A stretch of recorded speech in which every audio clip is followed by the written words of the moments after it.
bom dia para você que está ligado na TV Globo. Chegou a nossa hora, o NE1 está no ar. E a gente começa esta edição com imagens ao vivo do bairro do Ipsep. Nosso drone sobrevoa o novo binário da Avenida Jean-Emile Favre, que liga o Ipsep a Imbiribeira. Você vai ver as mudanças no trânsito nesta área. Este é um dos nossos assuntos de hoje. E você vai ver também que um homem morreu depois de inalar fumaça no incêndio no bairro da Encruzilhada, na zona norte do Recife. Outras 5 pessoas foram socorridas, entre elas um bebê de menos de 1 mês. Um cachorro foi vítima de choque elétrico em Olinda. Ele teria recebido uma descarga de um poste de energia pública. Uma pernambucana foi vítima de tráfico internacional de pessoas para exploração sexual. 2 pessoas foram presas. Você vai ver também que mais de 9 milhões de brasileiros com 15 anos ou mais são analfabetos.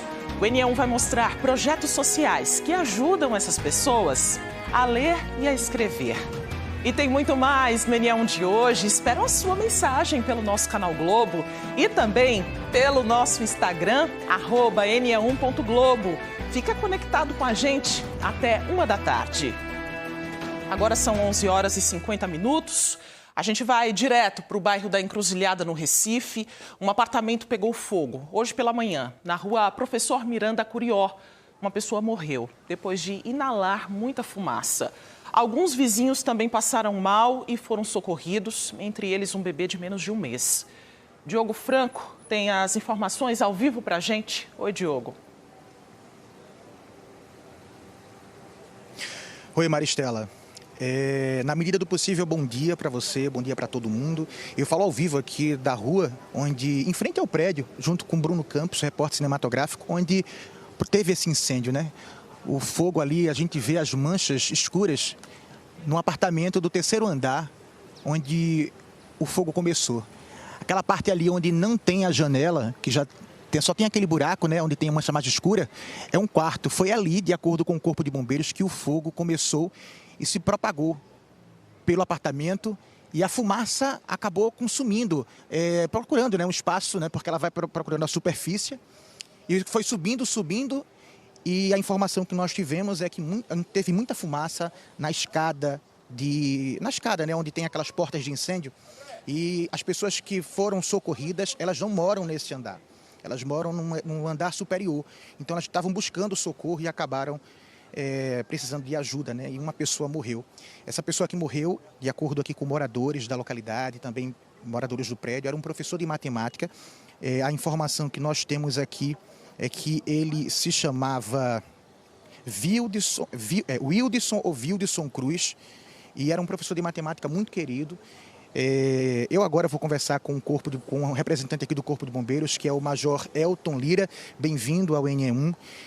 O trabalho do bombeiro aqui acabou, tem mais algum trabalho para fazer, tem focos de incêndio, bem-vindo. O bombeiro terminou o trabalho, né? Já fizemos o rescaldo, resgatamos as vítimas, entregamos o prédio aos cuidados do IC, que atualmente está fazendo a perícia no local, para verificar quais são as causas. Major, a gente estava falando aqui que uma pessoa morreu, né? Esse rapaz de 48 anos de idade, é o Wildson. O corpo dele está naquela ambulância ali, que a gente teve a informação também, a ambulância do SAMU, que eles chegaram para poder fazer o socorro, junto também com o Corpo de Bombeiros. Mas ele foi encontrado na cobertura, perto da piscina. Ele estava com sinais vitais, ele tinha sinais vitais na realidade, ou ele já estava morto? A vítima ela é do apartamento 704. 7º andar. 7º andar. E foi encontrada no pavimento da cobertura, local lá da piscina, tá? Em frente ao elevador. Foi feito os primeiros atendimentos com bombeiros. O SAMU foi no local, o médico também, fez o atendimento dele. Infelizmente, foi constatado óbito. Junto com ele estavam 2 cachorros, sendo que os cachorros foram encontrados no andar acima, e lá no local da casa de bombas. Então, provavelmente ele subiu, né? Muita fumaça, respirou muita fumaça, desceu e passou mal, infelizmente. Uma situação dessa, quando tem aquelas portas de incêndio, é manter fechadas? Na verdade, as portas corta-fogo, que são as portas de incêndio, elas devem permanecer sempre fechadas. Para, em caso de incêndio, né, a fumaça com as chamas não não entrar no ambiente de escada, porque o ambiente de escada é o local de segurança para o pessoal descer. Pois é, como a gente começou aqui, o incêndio foi no 3º andar. Ele não morava no 3º andar e foi encontrado na cobertura. Ele morava no 7º andar, não é isso? Exatamente. Obrigado pela entrevista do senhor aqui no NE1. E esse reforço, né? É manter as portas de incêndio das escadas fechadas. Muito obrigado, Major. Daqui a pouco, Maristela, a gente volta aqui para trazer informações da família, né, que foi socorrida. Foram 5 pessoas da mesma família para os hospitais aqui do Recife. Eu volto contigo. Diogo Franco trazendo as informações ao vivo para a gente, direto do bairro da Encruzilhada, onde ainda há uma movimentação de carros do Corpo de Bombeiros, também da Polícia Militar. Estou vendo ali na rua paralela ali a você, Diogo, e essa conclusão do trabalho do Corpo de Bombeiros aí no edifício, infelizmente com uma morte, outras pessoas que precisaram ser hospitalizadas. A gente segue acompanhando também o trabalho aí da CTTU para orientar o trânsito aí na região. Obrigada por enquanto, Diogo, lá do bairro da Encruzilhada. A gente segue agora com outras informações, é hora de ficar ligado aqui com a gente no trânsito. A nossa Globomoto está circulando pelo viaduto Capitão Temudo, no sentido Boa Viagem, zona sul do Recife. A gente vai junto com Elvis Lopes, observando também esse tempo fechado, né? Não chove neste momento, mas já choveu hoje, durante a madrugada, aqui na região metropolitana, e os motoristas seguem aí sentido zona sul do Recife. Bora com imagens agora do bairro do IPSEP. O nosso drone sobrevoa o novo binário da Avenida Jean Emily Favre, que liga o IPSEP à Imbiribeira. Desde sexta-feira, teve mudança no trânsito na área. O movimento está mais tranquilo para o motorista, era um trecho muito engarrafado, tinha uma obra atrasada aí, que foi entregue. Aí o que muda? Não dá mais para fazer a conversão da Avenida Recife para a Jean Emily Favre. Resumindo, da Rua Costa e Silva até a Avenida Recife, virou mão única no sentido Avenida Recife. Quem sai da Avenida Recife tem que dobrar na Avenida Raimundo Diniz para seguir para Imbiribeira. Bora ver, então, outras informações na reportagem que nós preparamos para você. A primeira segunda-feira da novidade no trânsito da Zona Sul do Recife foi tranquila. Patrícia já estava por dentro da mudança. Já sabia, sim, eu só não tinha feito uso ainda, está sendo pela primeira vez. Como era o trânsito aqui antes dessa obra ficar pronta? Era muito tumultuado. A gente tinha que pegar as vias de acesso por dentro da vila para poder a gente chegar no nosso destino. Agora deve ficar mais tranquilo. Agora sim, né? Vamos ver direitinho, né, com o resultado do dia a dia, como é que vai ser.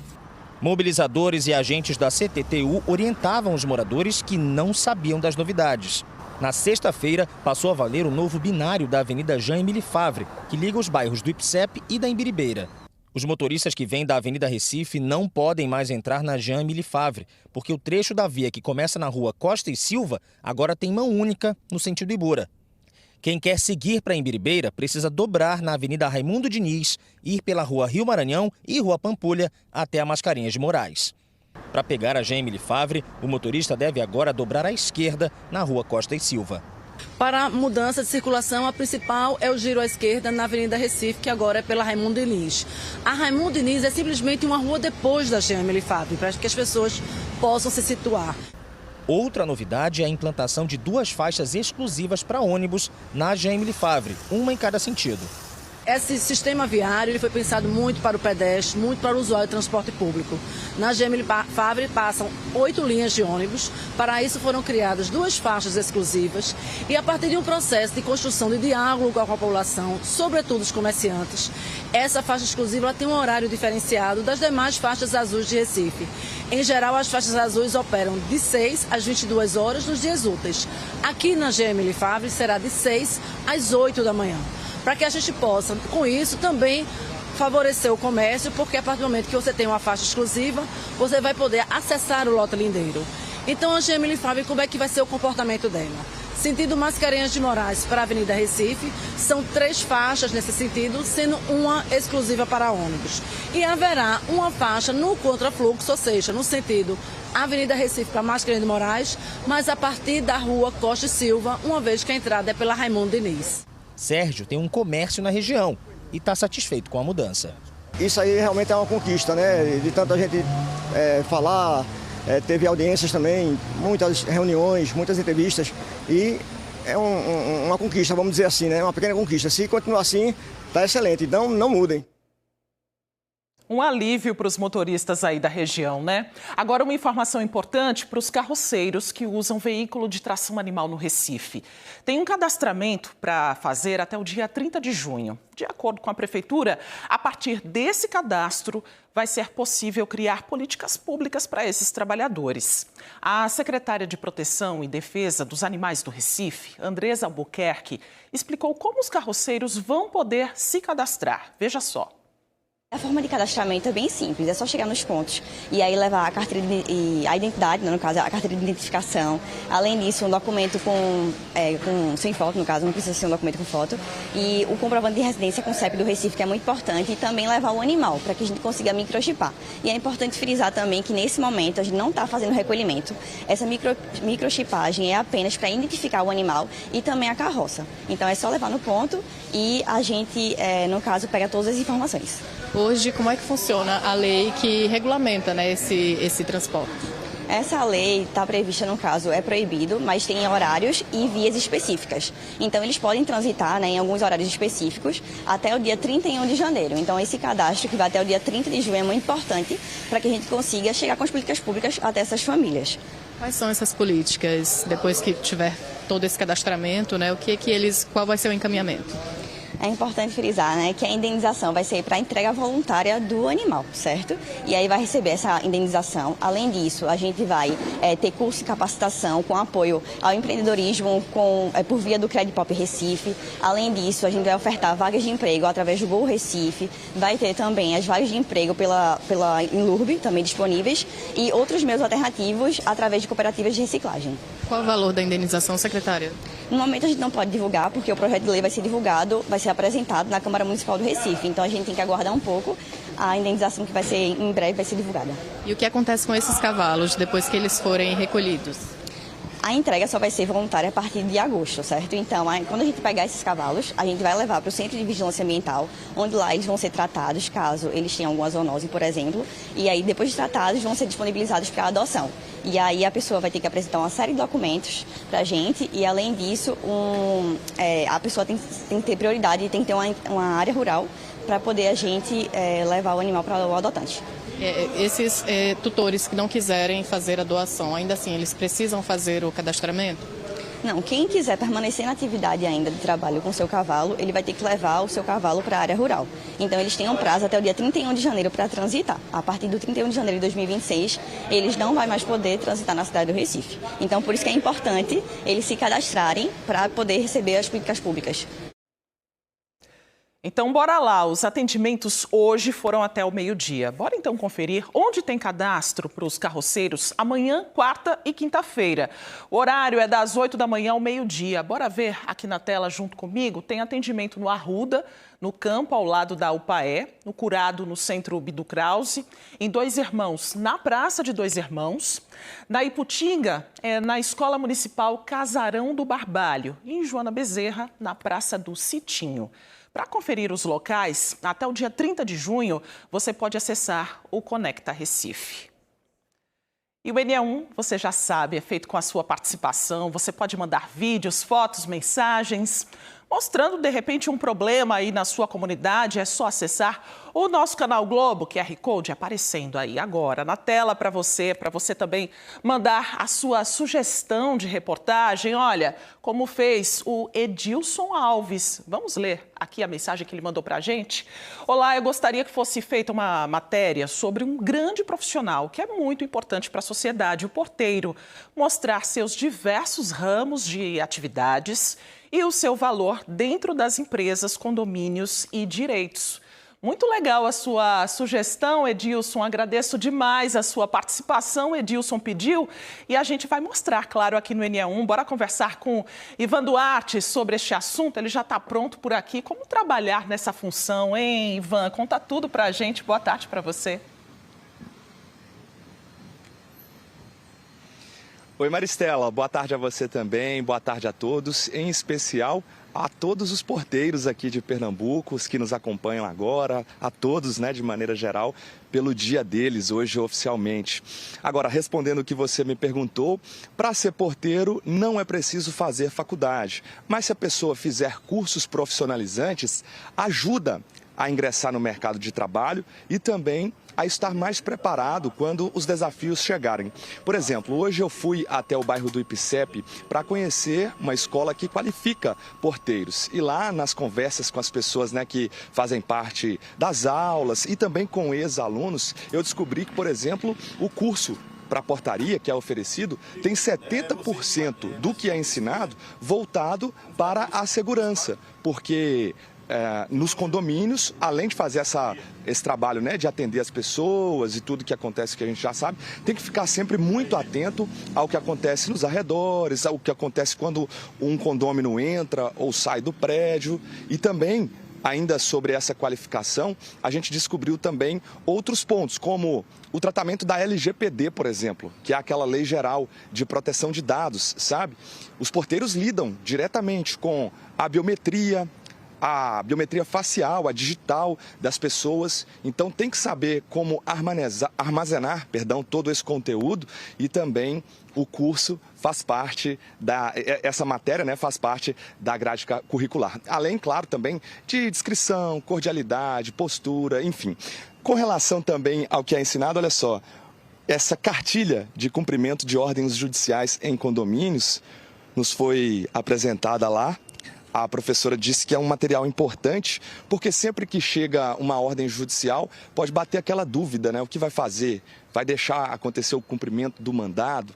Isso pode, não pode? O que o oficial de justiça tem que apresentar para conseguir ter acesso ao prédio? Se for preciso fazer uma busca e apreensão, por exemplo, na garagem, em um veículo, como que deve ser o comportamento? Foi por isso, então, que foi desenvolvida essa cartilha de cumprimento de ordens judiciais em condomínios, que tem, inclusive, o apoio, né, da Associação dos Síndicos Profissionais aqui do estado de Pernambuco. Então é muito interessante essa rotina, o dia a dia, a melhor maneira de praticar essa profissão, né, que está sempre aí ao lado das pessoas. Muitas vezes o porteiro ali é aquele primeiro rostinho que a gente vai ver, né, quem mora sozinho quando está saindo, quando está chegando em casa, enfim. Então daqui a pouco a gente exibe uma reportagem ouvindo os profissionais da área, ouvindo também essa coordenadora do curso que eu citei para vocês. Enfim, nós voltamos a falar sobre esse assunto daqui a pouco. Maristela.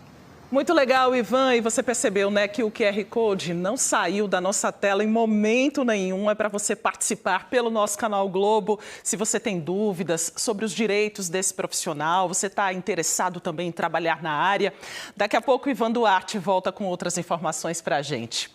Bora seguir agora com informações do trânsito, porque Elvis Lopes segue com a nossa Globomoto passando pela Via Mangue, no sentido Boa Viagem. A gente continua o nosso passeio pela Zona Sul do Recife, com esse dia bem nublado, né? Mas o trânsito tranquilo para o motorista, pelo menos neste momento a pista não está molhada, não está chovendo agora, mas olha, o tempo promete mais chuva, hein? Bora falar de educação agora? É que mais de 9 milhões de brasileiros com 15 anos ou mais são analfabetos. Uma realidade que tira a autonomia desses cidadãos. Aqui na região metropolitana do Recife, adultos e idosos estão aprendendo a ler e a escrever com a ajuda de voluntários. Um aprendizado que transforma vidas. Aos 57 anos, Dona Maria tem uma história de muito trabalho e dedicação aos filhos. Ela não aprendeu a ler e escrever. Bom dia, família. Eu estou mandando esse áudio para dizer a vocês que eu vou passar na televisão. Adolescente, comecei a namorar, tive filho logo cedo. Aí não imaginava como era o sufoco, né? Mas, graças a Deus, criei minhas filhas, né? Deixei de estudar. E agora eu quero estudar. Estou com 57 anos, vou me dedicar à leitura. No dia a dia, o analfabetismo muda tudo. Para mandar uma mensagem, por exemplo, só se for de áudio. A gente tem que aprender, porque a gente chega um momento que a gente quer pagar alguma coisa, uma conta, uma coisa, e não sabe mexer no celular. E é bom a gente aprender. Também não foi fácil para seu Claudemir, que hoje tem 61 anos. Difícil, eu vou para a cidade assim, mas pergunto a uma pessoa, eu quero pegar um pelota aí, quando vir você me... Aí eu consigo assim, falando com o pessoal, né? Pegar um. Quando aprender vai ser melhor. Vai ser ótimo. É o mesmo desejo de Dona Flávia, esposa dele. Vai mudar, né? Vou aprender a ler, escrever, fazer cartinha. Todas essas pessoas estão inscritas no curso de alfabetização da ONG Centro dos Jovens Unidos na Militância, que está com vagas abertas. As aulas vão começar em julho, na Associação dos Moradores de Engenho Maranguape, em Paulista. Qualquer pessoa que não saiba ler nem escrever pode sim participar, né, desse curso de alfabetização. Não precisa ser morador de Paulista, qualquer outro município pode vir se inscrever caso tenha interesse e vontade de aprender. No Brasil, mais de 9 milhões de pessoas com 15 anos ou mais não sabem ler e escrever. É o que mostra a pesquisa mais recente do IBGE. E a maioria dos analfabetos está entre os mais velhos. Só entre os idosos são mais de 5 milhões de pessoas. Mas quando a oportunidade chega, cada letra aprendida pode transformar uma vida inteira. A educação de jovens e adultos é mais do que um direito. É uma porta aberta para a cidadania. Dona Raimunda, aos 55 anos, tem experimentado ver o mundo de outra forma. Desde fevereiro, ela está no curso de alfabetização para adultos oferecido pelo Colégio Cognitivo, em Boa Viagem. Com quase 5 meses de aulas, ela já consegue ler e está se aprimorando na escrita. Eu nunca tive chance de estudar, porque minha vida era corrida no interior. Sou de Orobó, trabalhava na enxada. Como é que está sendo agora andar na rua, sabendo mais? Ler as placas, né? Porque eu não sabia de nada. Eu era cega, não sabia ler. Agora eu sei pegar ônibus, que leu, e as placas, os endereços da rua. O COG Alfabetiza nasceu do reconhecimento de uma realidade silenciosa. Adultos, homens, mulheres, que não tiveram acesso à alfabetização na infância. São pessoas que convivem com limitações de não conseguir ler um bilhete, assinar o próprio nome, compreender uma placa na rua. Aprender a ler e escrever é mais do que adquirir uma habilidade técnica. É conquistar autonomia, é poder exercer com dignidade a cidadania. As aulas acontecem 2 vezes por semana, sempre à noite. A professora utiliza músicas, objetos do dia a dia para aproximar os alunos e outras estratégias para tornar as aulas mais dinâmicas. Alguns estudantes da escola, como Alice, trabalham aqui como voluntários, auxiliando os alunos mais velhos na leitura e na escrita.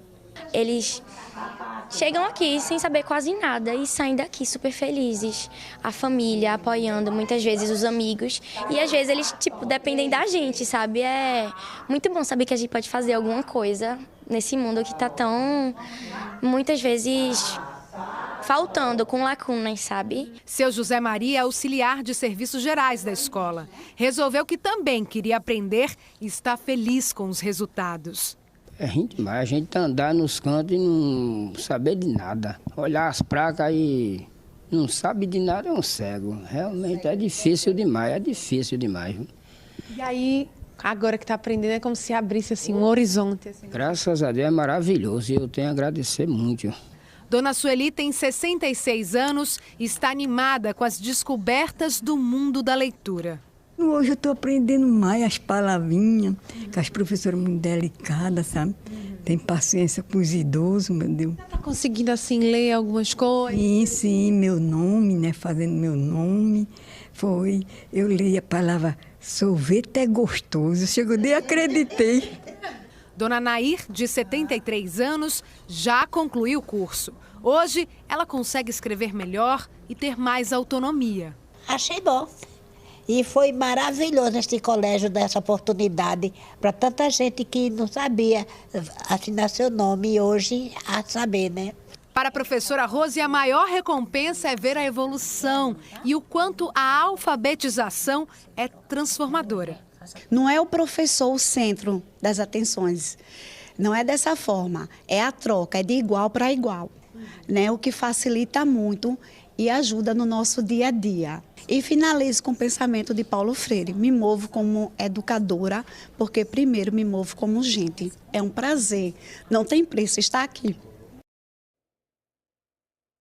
Que lindo, né? Nunca é tarde para aprender. Você viu aí na reportagem que o curso de alfabetização da ONG Centro dos Jovens Unidos na Militância está com vagas abertas.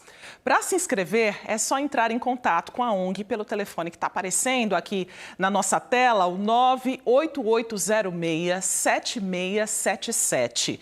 Também é possível conseguir outras informações pela rede social ONG Sejumic. As aulas vão acontecer pela manhã e à noite na Associação dos Moradores de Engenho Maranguape, em Paulista. O endereço é Rua Coronel Paulino de Albuquerque, número 13.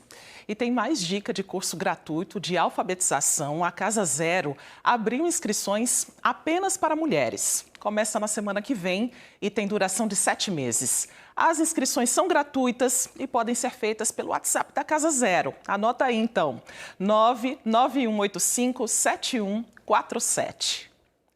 E toda semana, você já sabe, o G1 Pernambuco organiza as atividades, cursos, serviços de graça. Vem para cá na região metropolitana. Arthur Ferraz já chegando aqui para dividir essas informações no nosso Pega a Dica, né, Arthur? Bem-vindo, boa tarde. Boa tarde, Maristela. Boa tarde a todo mundo que está aqui com a gente no NE1. E para conferir todas as dicas, são muitas que a gente tem. É tranquilo, é só apontar a câmera do celular para o QR Code que aparece na tela, como se fosse tirar uma foto e entrar no link.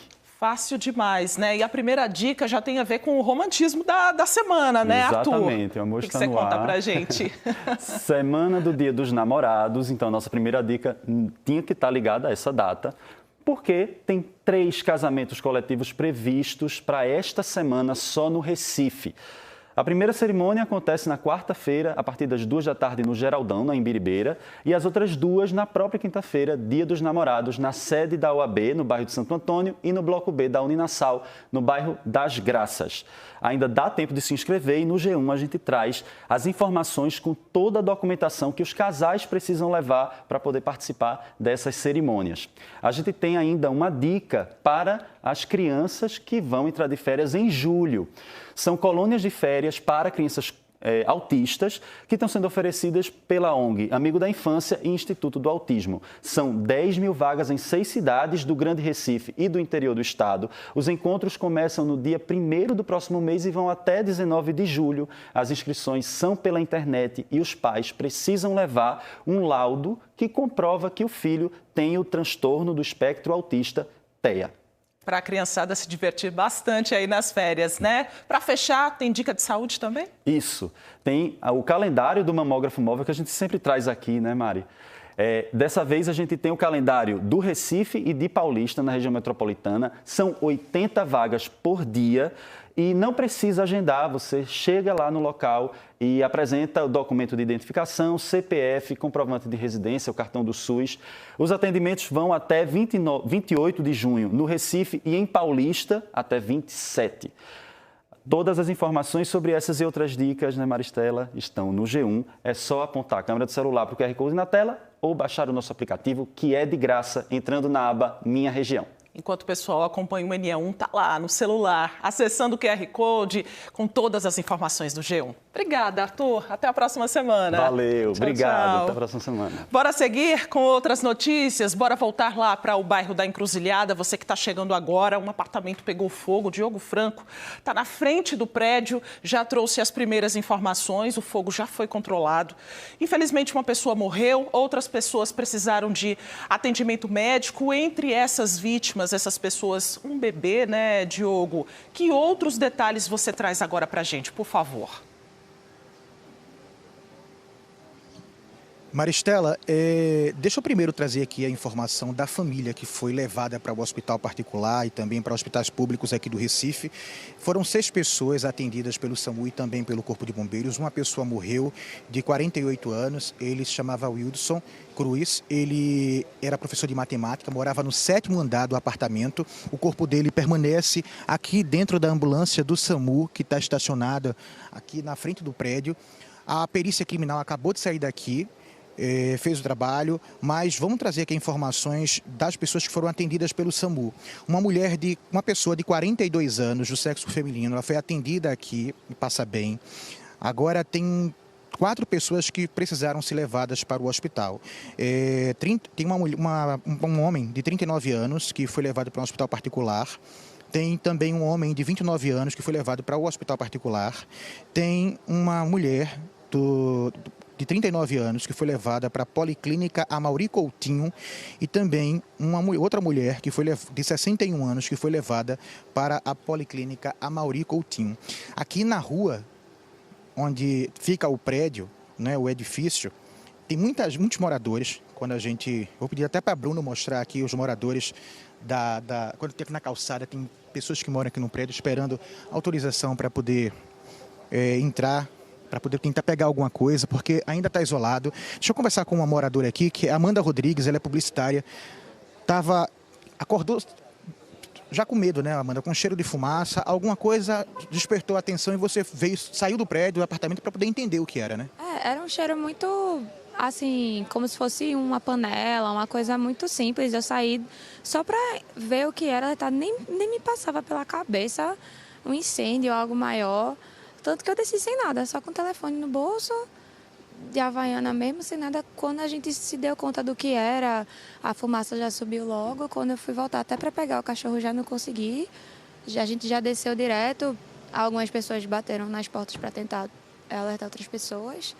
E aí ligando para bombeiro, para chegarem o mais rápido possível e esperar, foi isso. Era muita fumaça e muito grito de socorro também. Algumas pessoas ficaram lá em cima, e não, principalmente quem está do lado de lá, e não sabia o que estava acontecendo, né? Só via o cheiro da fumaça, os bombeiros chegando, acho que muito desespero. A gente conseguia ver umas pessoas no 7º andar, meus vizinhos. Mas assim, daqui de baixo a gente tentava, né, dizer, calma, o bombeiro chegou. Mas eu imagino o desespero. Por pouco eu não ia ser uma das pessoas que iam estar lá em cima, né? Que bom que você está aqui, você e Tapioca, que é seu cachorrinho. Tá joia, então. Muito obrigado pela sua entrevista. A gente acabou de ouvir aqui a Amanda Rodrigues, que mora num apartamento que fica acima do que pegou fogo. Ela está bem, a família dela está bem. Maristela, a situação aqui é de muita tristeza, porque uma pessoa morreu, ainda tem gente internada aí e está sendo acompanhada. O pessoal aqui lamenta bastante, também lamentamos a morte do Wilson. Volto contigo.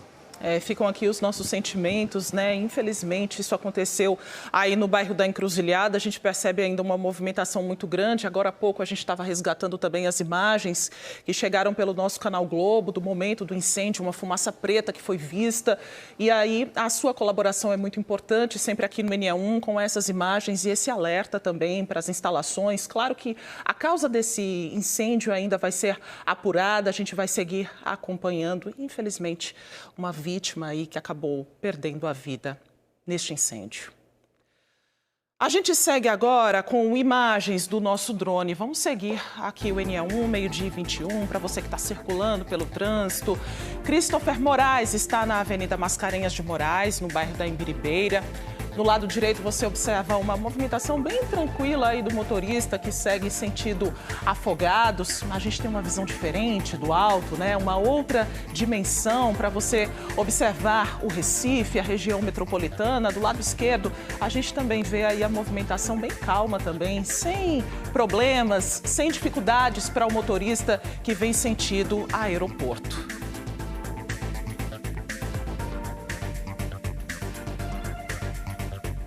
E em Olinda, uma cadela morreu depois de sofrer uma descarga elétrica na Praça do Carmo, bem no centro da cidade. Num espaço muito usado por famílias que aproveitam os dias de folga com as crianças. Hoje pela manhã nós conversamos com a tutora do animal. Ela contou como tudo aconteceu. Foi uma parte da história de Yasmin que se perdeu, e de um jeito muito traumático. A Praça do Carmo, que sempre foi sinônimo de diversão para a família, virou um lugar de tristes lembranças. A cadela de Yasmin morreu depois de tomar uma descarga elétrica ao se encostar em um dos postes da praça. As fotos circularam pelas redes sociais. Assim que ela passou para o outro lado, ela caiu no chão e começou a se contorcer. Quando ela se jogou no chão, a guia escapou da minha mão e ela ficou se contorcendo. Eu pensava que era algum bicho mordendo ela. E eu estava tentando enxergar qual era o bicho para poder arrancar o bicho. Mas aí o pessoal que estava ao redor começou a gritar que era choque. Aí eu me afastei e chegou um homem com um pedaço de madeira para tentar empurrar ela. E eu saí correndo também para pegar um pedaço de madeira maior, porque ela tinha 20 quilos. Ela era muito pesada. Só que aí não consegui. A gente ainda conseguiu afastar um pouquinho, mas ela ainda continuou levando choque. E só depois de 1 hora chegaram para desligar. Eu fiquei aqui de 8 horas da noite só para poder tirar o corpo dela de lá. Os galhos de árvore usados para tirar o animal ainda estavam hoje no local onde ele morreu. A tutora da cachorra contou pra gente que quando tudo isso aconteceu, várias crianças estavam brincando no parquinho. Tem a casinha de madeira, a gangorra, o balanço. E todos esses brinquedos ficam no mesmo espaço do poste onde a cachorra morreu depois do choque elétrico. Inclusive, entre essas crianças estava o filho de Yasmin. Estava cheio de criança. Eu acho que a única coisa que salvou eles é que tinha uma palhaça entretendo eles. Aí eles estavam mais concentrados.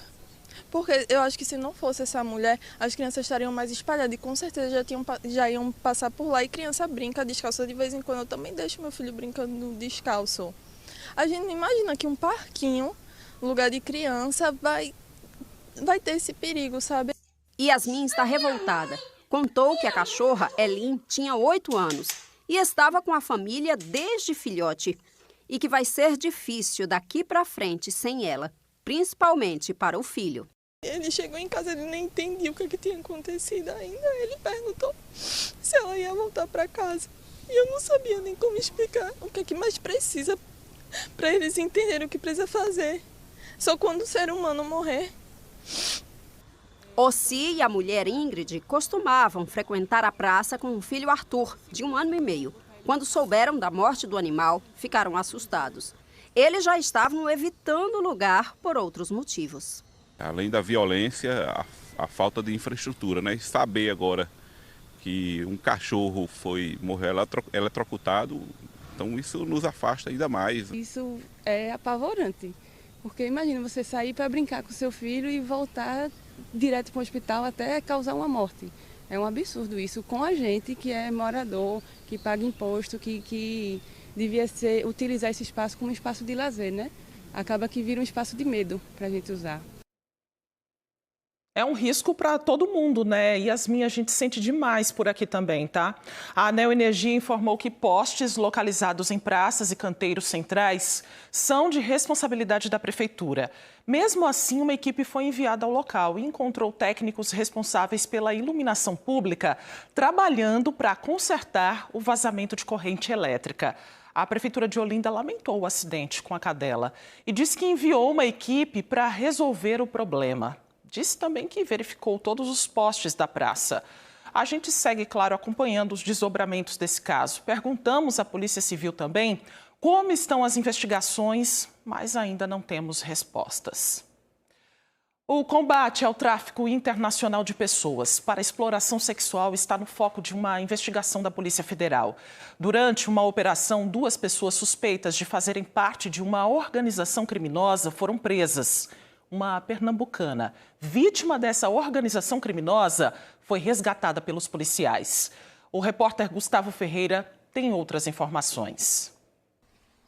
Oi, Maristela. Essa operação foi na sexta-feira. Esses 2 chineses que moram no Brasil legalmente foram presos no aeroporto de Guarulhos, ainda no avião que trouxe eles do Camboja. Eu estou aqui ao lado de Márcio Tenório, delegado da Polícia Federal, vai contar mais detalhes sobre essa operação. Delegado, como vocês chegaram até esse grupo e quais os crimes que eles devem responder a partir da observação de vocês? A gente recebeu informações a respeito da situação, especificamente dessa pernambucana, na última semana, mas a gente já tinha, a Polícia Federal como um todo, nosso órgão central em Brasília, já tinha informações de brasileiros nessa situação, na mesma região. No caso da pernambucana, que foi resgatada esse final de semana, ela foi levada para aquela região com falsas promessas, com a finalidade real de ser explorada sexualmente, né? Em um hotel, especificamente ela estava em um hotel cassino, da região. Quando ela chegou lá, se deparou com essa situação da exploração, foi obrigada a se prostituir nessas condições. E na última semana, com essas informações e com um planejamento muito complexo e amplo, que envolveu diversos atores, a gente conseguiu tanto resgatá-la do local, trazê-la de volta ao país. Ela chegou essa madrugada em Recife, chegou ontem a São Paulo, e essa madrugada ela chegou ao Recife, já está no endereço que a própria vítima informou como sendo de sua segurança. Além desses homens que foram presos e continuam presos, de acordo com a Polícia Federal, houve mandados contra uma outra pessoa, uma mulher em São Paulo. Qual o papel dessa mulher dentro do esquema criminoso?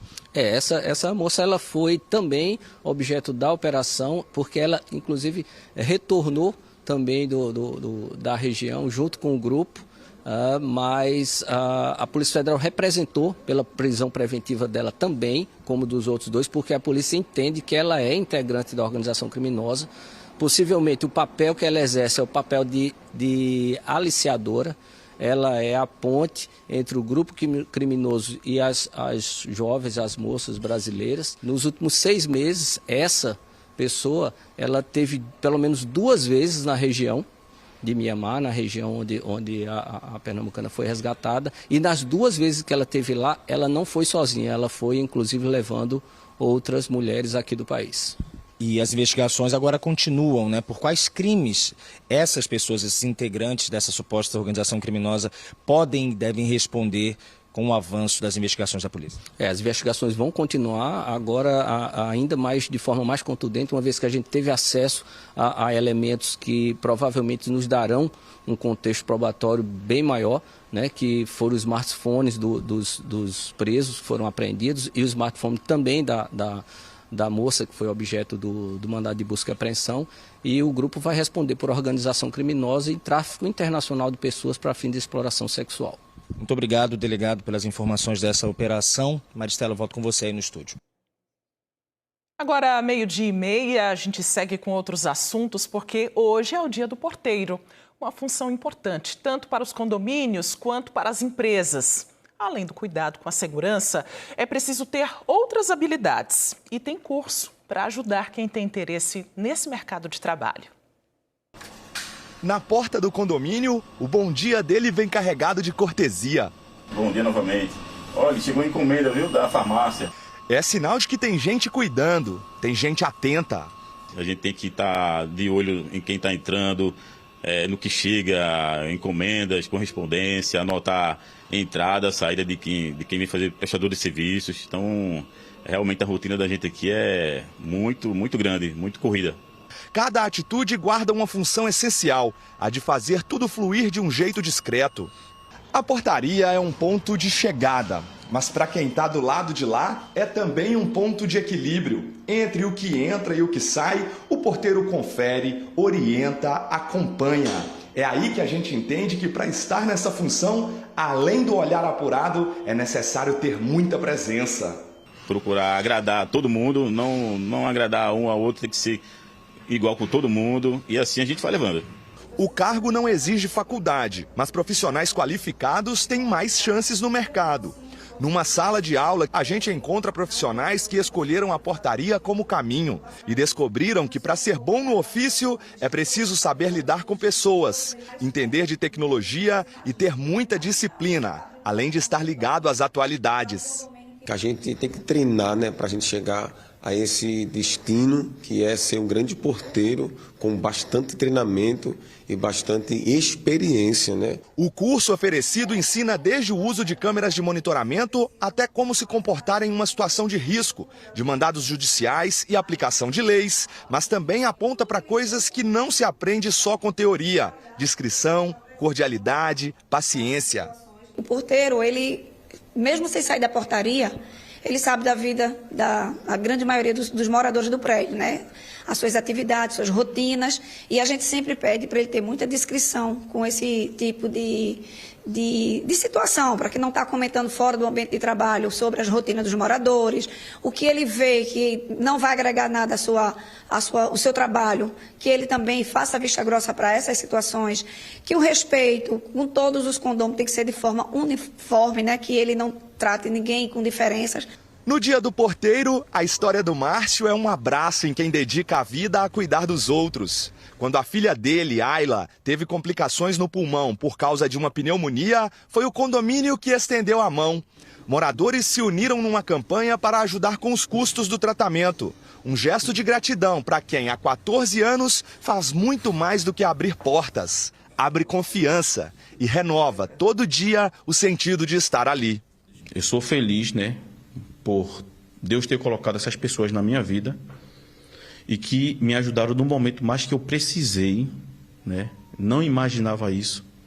Quando ela botou lá no grupo do WhatsApp, gente, tá aqui o Pix de Márcio, ajudem quem puder, e todos os moradores, sem exceção, eu até para falar eu fico um pouco emocionado, porque foi uma história muito de milagre, e nós queremos que Deus é o milagre, e conseguimos hoje, temos uma história, uma filha, um milagre dentro de nossas casas.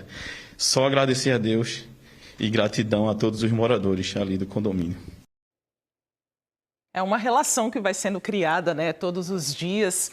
Ivan Duarte já mostrou a importância dos cursos de formação para os porteiros. Agora ele está de volta para falar sobre os direitos desses profissionais, Ivan? Bora começar pela carga horária?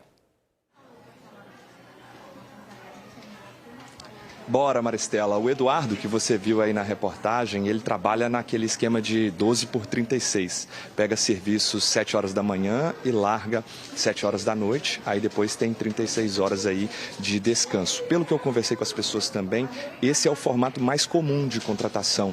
Mas a gente convidou o advogado trabalhista Victor Tavares para falar conosco, Victor, além desse modelo 12 por 36, quais são as outras opções de carga horária para os porteiros? Boa tarde, seja bem-vindo.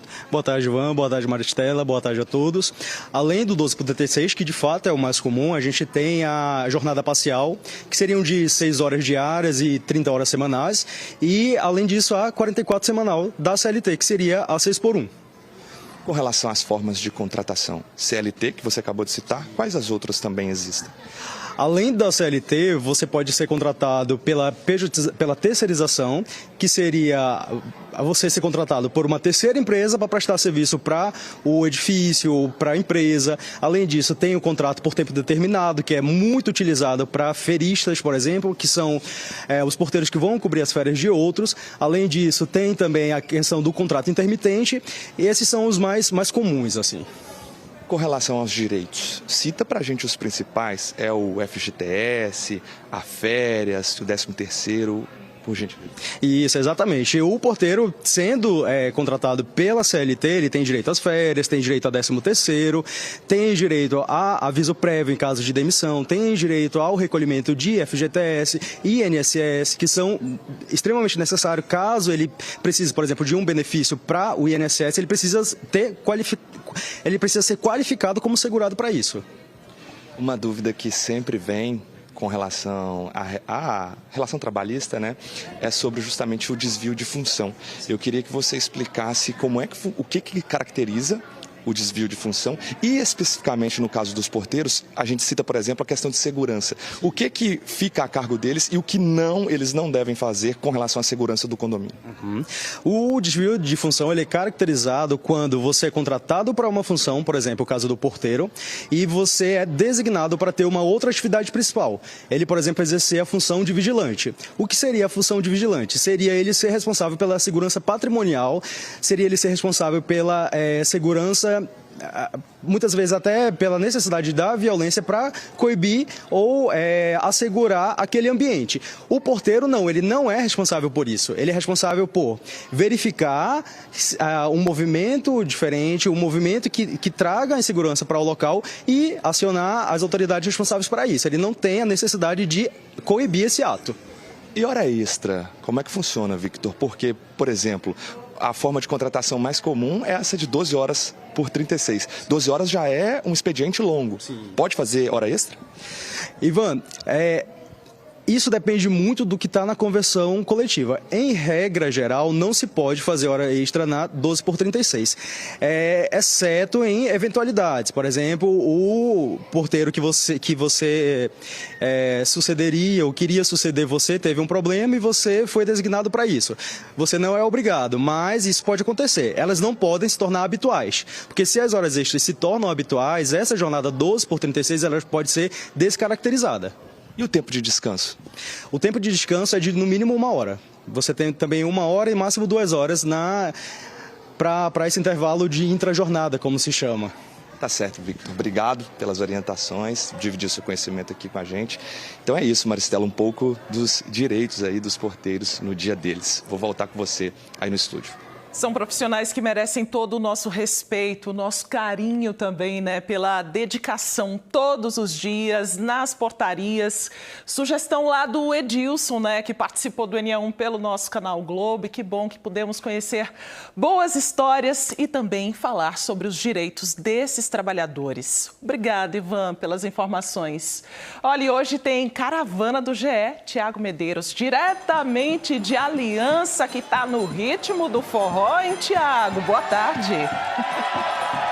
Maristela, minha joia, e quem não tá no ritmo do forró? A gente já tá, ó, desde que acabou o carnaval, não é verdade? Caravana do Globo Esporte chegando aqui na Mata Norte, em Aliança, o berço imortal do maracatu, aliança de tanta cultura.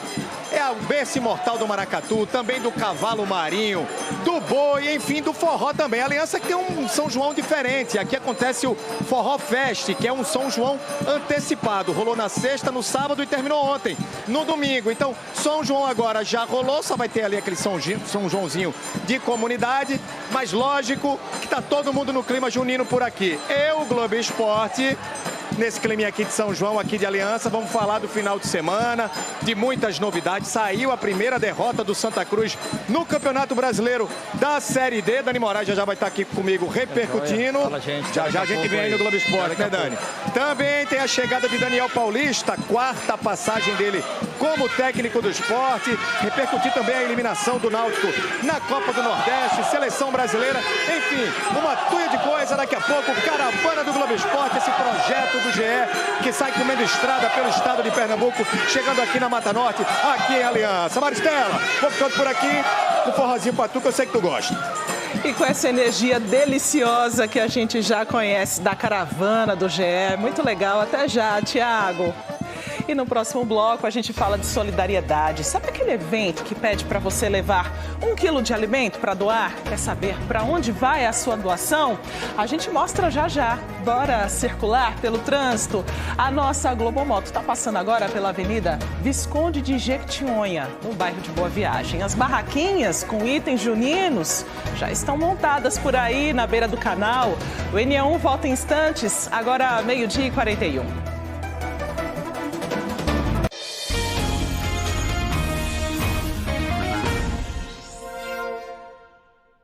NA1 de volta e no mês dedicado a Xangô, o orixá da justiça nas religiões de origem africana, aconteceu no Recife o festival Egilá Osé Oborá. A festa completou 30 anos e reuniu muita gente para reverenciar Xangô com música e muita comida. O tema deste ano foi Saberes e Vivências das Iabacés na Cozinha Ancestral. Elas foram as homenageadas no festival. São as responsáveis pelas comidas preparadas nas festas de terreiro. Na roça, o Xaguiã, Oxum e Pondá, que fica no córrego do Genipapo, no Recife, ficaram honradas em receber a homenagem.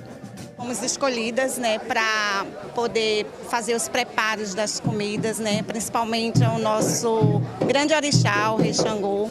As comidas fazem parte do ritual chamado de toque oficial ao grande Rei Xangô, o orixá da justiça. Um momento de muita importância para os participantes do terreiro. Desde 95 a gente faz essa grande festa ao Rei Xangô, porque no momento de mais dificuldade dessa comunidade foi esse terreiro aqui que realmente estendeu a mão, estendeu o espaço. Seguidores de várias idades estavam presentes, desde os mais novos até os veteranos. Claudiana foi iniciada no candomblé. Ela trouxe as 2 filhas, uma de 6 e outra de 11 anos de idade. Para ela começar a conhecer a ancestralidade dela, conhecer o caminho, seguir uma religião que já vem de família, já de bastante tempo já. No ritual não pode faltar música. Os ilus são os instrumentos musicais, 12 ao todo. Quem toca é chamado de Ogã. Igor é um deles. Ele tem o maior orgulho de fazer parte do grupo. Hoje, num dia como esse, né, os 12 ilus reverenciando os 12 albais de Xangô, né, trazendo alegria, trazendo muita fé, muita prosperidade, muita felicidade, louvando os reis, trazendo muita força para que a nossa ancestralidade, a nossa cultura, o nosso axé, ele seja transformado em sons. E milhares de católicos se reuniram ontem no Geraldão, no Recife, para celebrar o Dia de Pentecostes. A data é comemorada 50 dias depois da Páscoa. É a reafirmação da presença de Deus em espírito após a ressurreição.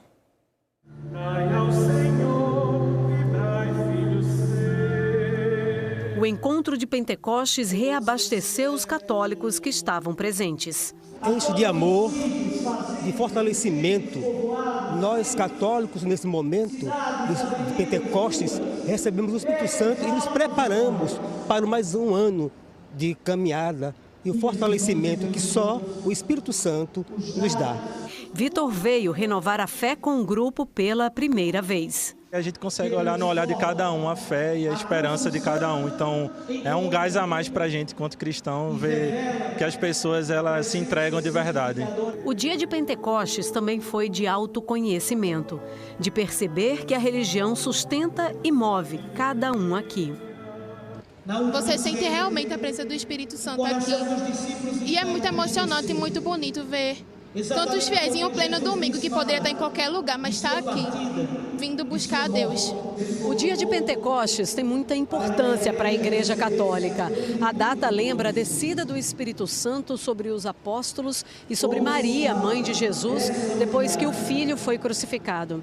Foi assim que todos eles se encheram de coragem para anunciar o Evangelho.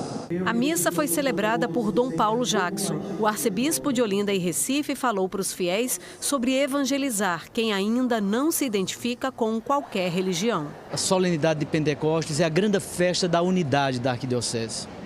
Aqui estão representadas todas as paróquias, os 20 municípios que compõem a arquidiocese. O Evangelho é mensagem de vida, de esperança, de empatia, de solidariedade.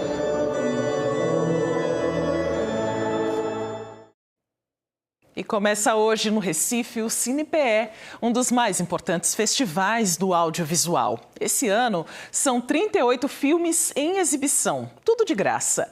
Camila Torres traz outros detalhes para quem ficou curioso e quer participar.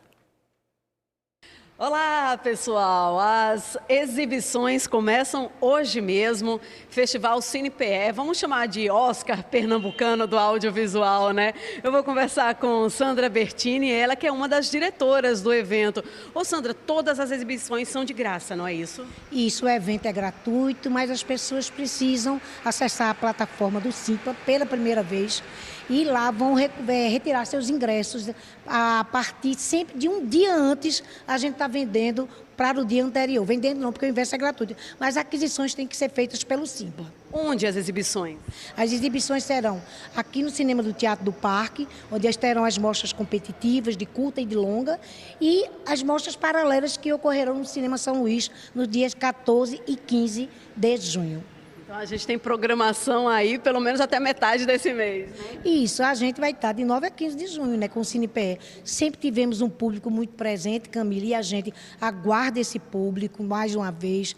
A programação está recheada com filmes de Pernambuco, não é? Temos aí um filme genuinamente pernambucano, que é o Senhoritas, mas temos O Ano que o Frevo Não Saiu, que também tem muita gente de Pernambuco que trabalhou e trata de um tema que é nosso. Então, gente, tem filme que vem direto da Berlinale para cá, não é? Abriu o Cine PE, A Melhor Mãe do Mundo. Enfim, todos os filmes são do meu coração e temos também filmes que foram fomentados pela LPG, a Lei Paulo Gustavo. Temos 2 longas, temos uma mostra só de filmes da Lei Paulo Gustavo, lá no Cinema São Luís. Então, gente, é curtir cinema, falar de cinema, viver cinema, porque isso é uma coisa que toca muita gente, é a nossa identidade cultural na linguagem do audiovisual. Ô, Sandra, e esse ano foram mais de 1.000 inscrições, né? O que vocês usaram de critério para poder selecionar? São 38, né, sendo exibidos no festival. Qual foi o critério? Veja, Camila, eu não sou curadora, né? Eu justamente me omito desse serviço. Eu tenho 2 profissionais trabalhando, Edu Fernandes e Carissa Vieira, inclusive que é pernambucana. São críticos de cinema, já têm experiência de curadoria. E aí eu deixo muito ao critério deles, entendeu? Agora, uma coisa que eu sei, que eles têm muito, é trazer um pouco da filmografia de todo o país.